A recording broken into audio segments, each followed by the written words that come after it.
तो आपको बता दूं जी कि जो कोरोना वायरस है, ये कोविड-19 है, ये मामला बैनुल-अक़वामी है। पूरी आफाकी व आलमगीर सतह पर कोरोना के चपेट में पूरी दुनिया आ गई है। इससे बचाव की जो भी तदबीर की जाए, जो भी हिफ़्ज़ाने सेहत के उसूल बताए जाए, जो भी मेडिकल का एडवाइस हो, तो उसको मानना चाहिए।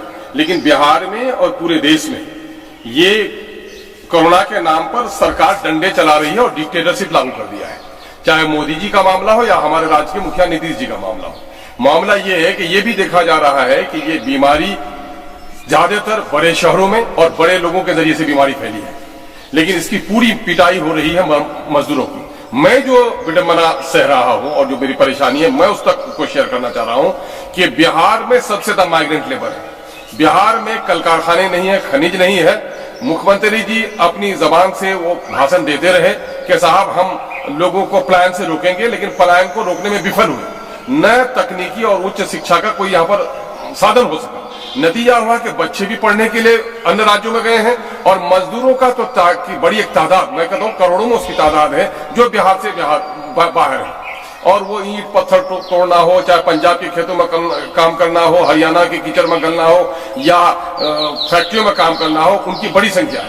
लॉकडाउन हो गया साहब, आप देखेंगे कि यूपी के मुख्यमंत्री ने अपने मजदूरों को भी बुला लिया और अपने विद्यार्थियों को भी बुला लिया। लेकिन नीतीश कुमार जी, जिसके मैं दावे के साथ कहता हूं कि बिहार में थोड़ी बहुत जो बेहतरी आई है, उसमें 1/3 हिस्सा इन प्रवासी मजदूरों का है। मैं दावे के साथ कह सकता हूं यहाँ बिहार के बजट साइड में 1/3 कंट्रीब्यूशन लेबर्स का, माइग्रेंट लेबर्स का है। और ये माइग्रेंट लेबर का हाल ये है आज कि छोटे छोटे कमरे में 10, 20, 25 की तादाद में फंसे पड़े हुए हैं। बाहर निकलते हैं तो पुलिस डंडे मारती है उनको, रोजगार बंद हो गया है, खाने पीने का उनको कुछ भी नहीं है। जो लोग कत्ल करते हैं, डकैती करते हैं, वो जाकर के जेल खानों में है तो 2 वक्त की रोटी उनको मिल जाती है। लेकिन तबलीगी जमात का जब से दुष्प्रचार किया है तो अब हमारे मजदूर सिर्फ भूख से नहीं बल्कि भय के मारे भी उनका बुरा हाल है। तो भाई चाहे तो आप अपने मजदूरों को उनके राशन पानी का इंतजाम कीजिए। अगर कोरोना से बचाने के लिए आपके पास कोई मेडिकल का साधन नहीं है, आप यही समझते हैं कि हमारे लोग बाहर ही रहें तभी हम बचे हुए रहेंगे, तो वोट तो उनका चाहिए ना। इलेक्शन के जमाने में मुख्यमंत्री जी, मैं कहना चाहता हूं, इलेक्शन का जमाना होता तो क्या डंडे दिखाते सरहद पर कि बिहार में कोई नहीं आओ? इलेक्शन के जमाने में सबको बाहर से बुला रहे हो और आज जब वो अपने परिवारों के दरमियान में आना चाह रहा है तो आने नहीं दे रहे हो। आप भाजपा के एमएलए के बेटे के बड़े बड़े लोगों के बच्चों को बुला रहे हो, सरकारी गाड़ियों से बुला रहे हो, नियमों को तोड़कर बुला रहे हो। अब मजदूर अपने खर्च पर भी आना चाह रहे तो नहीं आ रहे हो। तो मेरा सबसे पहला मुतालबा यह है कि जो हमारे मजदूर भूखे प्यासे पड़े हैं, ये कोरोना के संक्रमण से बाद को मरेंगे, लेकिन उससे पहले भूख और भय से मर जाएंगे। आज वो जहां पर है वो किराएदार उनको निकाल रहा है, वहां के स्थानीय लोग उसको निकाल बाहर कर रहे हैं भारी समझ करके। उनकी बहुत बुरी हालत है। उनके घर में भी उनके रोते बिलखते खून घर आ रहे हैं, घर में उनका चूल्हा भी बुझा हुआ है, घर में भी उनका मातम है। अब यह बर्दाश्त नहीं हो रहा है, स्टूडेंट्स भी नहीं आने के लिए दे रहे हैं, इसलिए हम लोग गवर्नमेंट से फरियाद कर रहे हैं। उसका हम लोग कैंपेन भी चला रहे हैं। हमारे गांव के सीधे साधे लोग रोते बिलखते हैं, कुछ कह नहीं पाते हैं, तो हम लोगों ने एप्लीकेशन भी लोगों को समझा दिया है कि एप्लीकेशन लिखो माननीय मुख्यमंत्री जी के नाम, चाहे तो हमारे परदेसी मजदूरों के लिए वहां राशन पानी और सुरक्षा का इंतजाम कीजिए। अगर आपसे ये संभव नहीं है तो आप उनको घर लाने की व्यवस्था कीजिए। और समय लाते रहते हैं आपने अगर ये कदम नहीं उठाया तो फिर हमारे परदेसी मजदूर पैदल अपने घर को निकलेंगे और हम आपके सरकारी दफ्तरों में जाकर धरना देने पर मजबूर। ये निकम्मे लोग हैं। मैं मजदूरों को बुला रहा हूँ, कमरे में बंद मैंने रखा है, जेल की काली कोठरियों को बंद मैंने रखा है। उनको जवाब देना चाहिए। आप विपक्ष की बात में कहिए, बल्कि सत्ता पक्ष के लोग इस तरह की बात करते होंगे। ये हमारे विरोधी नहीं है, ये जनता के विरोधी है, ये मजदूरों के विरोधी है, ये गरीबों के विरोधी लोग हैं। यह जाकर के सैनिटाइजर और 2 लाख साबुन बांट देने से का मसले का हल हो जाएगा? जिनका बेटा बाहर में पड़ा हुआ है, शौहर बाहर में पड़ा हुआ है और पुलिस के डंडे मारे, उनके लिए क्या कर रहे हैं सत्ता के लोग? ये सत्ता की दलाली कर रहे हैं वोट के लिए सिर्फ। और आज जो वोटर उनका पिटाई हो रही है, उनके बारे में मुंह पर पट्टी बांधे हुए हैं। अगर दम है सत्ता के लोगों में, दलाली नहीं, अगर नेतागिरी की ताकत है, तो जिस तरह से भाजपा के नेता के बेटों को, बच्चों को लाया गया है वहां से राजस्थान से, उस तरह से हमारे मजदूरों को गांव में लाते, तब ये कहेंगे। ये दलाली और दिग्भ्रमित लोगों को नहीं करें।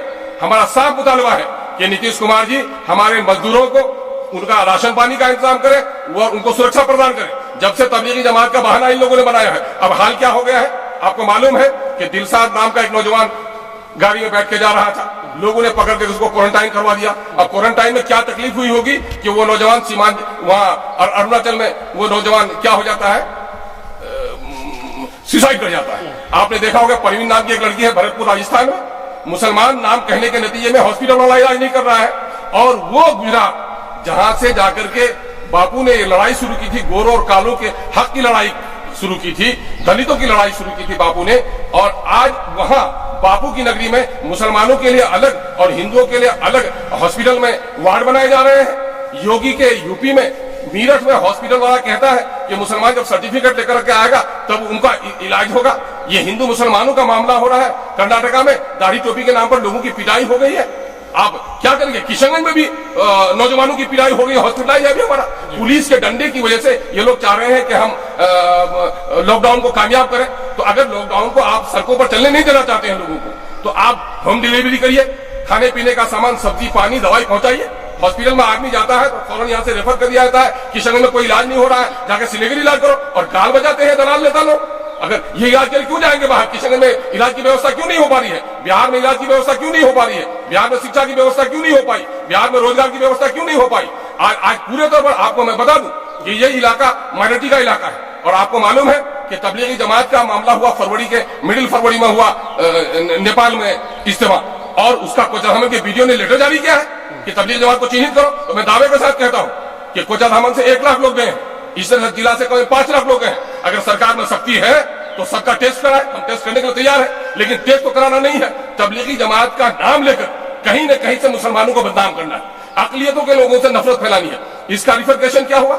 इसका नतीजा ये हुआ है कि आज गलियों में सब्जी बेचने के लिए जो मुसलमान जा रहा है उसकी पिटाई हो रही है, उसका नाम पूछा जा रहा है, और उसके साथ जो जेनोसाइड होता है, जो नस्लकुशी होती है। ये जो भाजपा के लोग हैं, ये आरएसएस के लोग हैं, या दूसरे लोग के लोग फिरका परस्ती पर विश्वास रखते हैं। अभी प्रधानमंत्री जी प्रकट हुए और उसने कहा कि साहब धर्म नाम के नाम से इसको नहीं जोड़ा जाए, किसी धर्म को देखकर नहीं, पूरे देश के लिए। प्रधानमंत्री जी आपका बयान बड़ा खूबसूरत है, आपने इससे पहले भी बयान दिया था, जब मॉब लिंचिंग हुआ था उस वक्त भी आपने बयान दिया था कि लोगों को क्यों मार रहे हो, मुझ पर गोली चलाओ। ये शब्द तो आपके हैं, लेकिन जिन लोगों ने मॉब लिंचिंग की थी उसको लटकाया क्यों नहीं आप? आप आज जो लोग ये काम कर रहे हैं, ऐसे लोगों पर कार्रवाई क्यों नहीं की? ये गोदी मीडिया, अभी पालघर का मामला आया, मीडिया ने कहां पहुंचा दिया उसको? वो मामला था एक समुदाय का, उन्हीं के साधु थे, उन्हीं के लोग थे, और कहां से जोड़ने का काम किया? ऐसे मीडिया को आप लटकाने का काम किए, जेल में भिजवाने का काम कीजिए। यानी अगर ऐसा नहीं करते हैं तो माननीय हम प्रधानमंत्री जी को कहना चाह रहे हैं, प्रधानमंत्री जी अगर आप उन पर कार्रवाई नहीं करते हैं, सिर्फ लोग लुभावन ये भाषा बोलते हैं, तो लगता है कि कहीं न कहीं से अंदरूनी तौर पर सरकार की सह उसको हासिल है, या सरकार का संरक्षण प्राप्त हो उसको। इसका मतलब यही होगा। हमारी आज के दिन में सीमांचल में सबसे ज्यादा मजदूर है, सीमांचल में कोई कल कारखाना नहीं है। बिहार के भी पलायन मजदूरों की संख्या काफी है, लेकिन पूरे बिहार के अंदर में सबसे अधिक अगर बीमार कहीं पलायन है तो हमारे सीमांचल के मजदूरों का है। रोते बिलखते फिर हर दिन सैकड़ों की तादाद में आ रहे हैं। मुख्यमंत्री ने ऐप जारी किया, मुख्यमंत्री जी ने जारी किया हेल्पलाइन। आपकी हेल्पलाइन में 3000 2 अप्रैल को मुख्यमंत्री जी ने कहा कि 3000 लोगों से हमारी बात हुई, 1.25 लाख लोगों को हमने चिन्हित किया, और हम लोगों के पास 5,000 से ज्यादा लोगों का, 7,000 से ज्यादा लोगों का फोन हम लोगों के पास आ चुका है। तो सरकारी तंत्र इतना नाकाम हो, हेल्पलाइन पर बात नहीं हो रही है। एप्स के जरिए से मात्र 1000 देने की जो घोषणा इसने की है, नतीजा ये हुआ कि 10% लोगों को बगुले को थाल में खीर दे दिया आपने, और उन परदेशियों का जिनका खाता यहाँ पर है कि पुलिस निकलने नहीं दे रही है, वो पैसा कहां से आएगा? नतीजा है कि भुखमरी का लोग शिकार हो रहे हैं। सुसाइड का केस तो बिहार में भी हो गया है। तो कहीं न कहीं आपका मुतालबा ये है कि जो लोग बाहर फंसे हुए हैं, हाँ, उनको गवर्नमेंट निकाले, वह नहीं तो हम लोग तहरीक चलाएंगे। क्या करेंगे? हम लोग तहरीक चलाएंगे। हम लोग करीब प्रशासन के लोगों को मेमोरेंडम दे रहे हैं, माननीय मुख्यमंत्री से मुतालबा करने के लिए जा रहे हैं कि माननीय मुख्यमंत्री जी, आपने हमेशा कहा है कि राज्य के खजाने पर सबसे पहला हक आपदा पीड़ितों का है, तो और आपने इसको आपदा माना भी है। तो आपदा पीड़ितों की राशि कहां है? कहां है आपदा में फंसे हुए लोग? क्या हमारे मजदूर चोरी डकैती करने के लिए गए थे? चोर डकैत जेल में हो तो 2 वक्त की रोटी मिलती है, और हमारे मजदूर वहां भूखे रह रहे हैं, मर रहे हैं, छोटे छोटे कमरे में 10-20 की तादाद में है, और वहां पर पुलिस डंडे मार रही है। उनके लिए आप क्या कर रहे हैं? हमारे मजदूर, अगर आपसे हमारे मजदूरों के राशन का, उनके सहायता का, हमारे छात्र छात्राओं को घर लाने का अगर आपके पास व्यवस्था नहीं है, वहां पर उनको राशन पानी देने का नहीं है, तो सीधे हमारे लोगों को घर पहुंचाइए। अगर आपने 3 तारीख तक ये काम नहीं किया तो हमारे मजदूरों की जो हालत लग रही है, बाहर से फोन आ रहा है, तो लगता है कि वो सारे सरहदों को तोड़कर अपने घरों को पैदल निकलेंगे, जिस तरह यूपी के लोग निकल के आए थे। और फिर हम सभी लोग सरकारी जो आपके कार्यालय है, विधिवत तौर पर आपसे इजाजत लेकर, और अगर आपने इजाजत नहीं भी दी तो विधिवत तौर पर जो हमारा राजनीतिक और हमारा लोकतांत्रिक हक है, जो डेमोक्रेसी में हमारा हक दिया है, ऐसा कोई मतलब नहीं है कि आपने अगर 144 लागू कर दिया तो हमारे जीने का हक सलब हो गया। जीना हमारा फंडामेंटल राइट है। आर्टिकल 21, आर्टिकल 47 इस बात की नुमाइंदगी करता है कि जीने के लिए खाना जरूरी है, फूड का पहुंचाना यह हुकूमत की जिम्मेदारी है। और हम भूखे मर जाएंगे और आप हमको डंडा दिखाते रहेंगे कोरोना के नाम पर, यह बर्दाश्त नहीं होगा।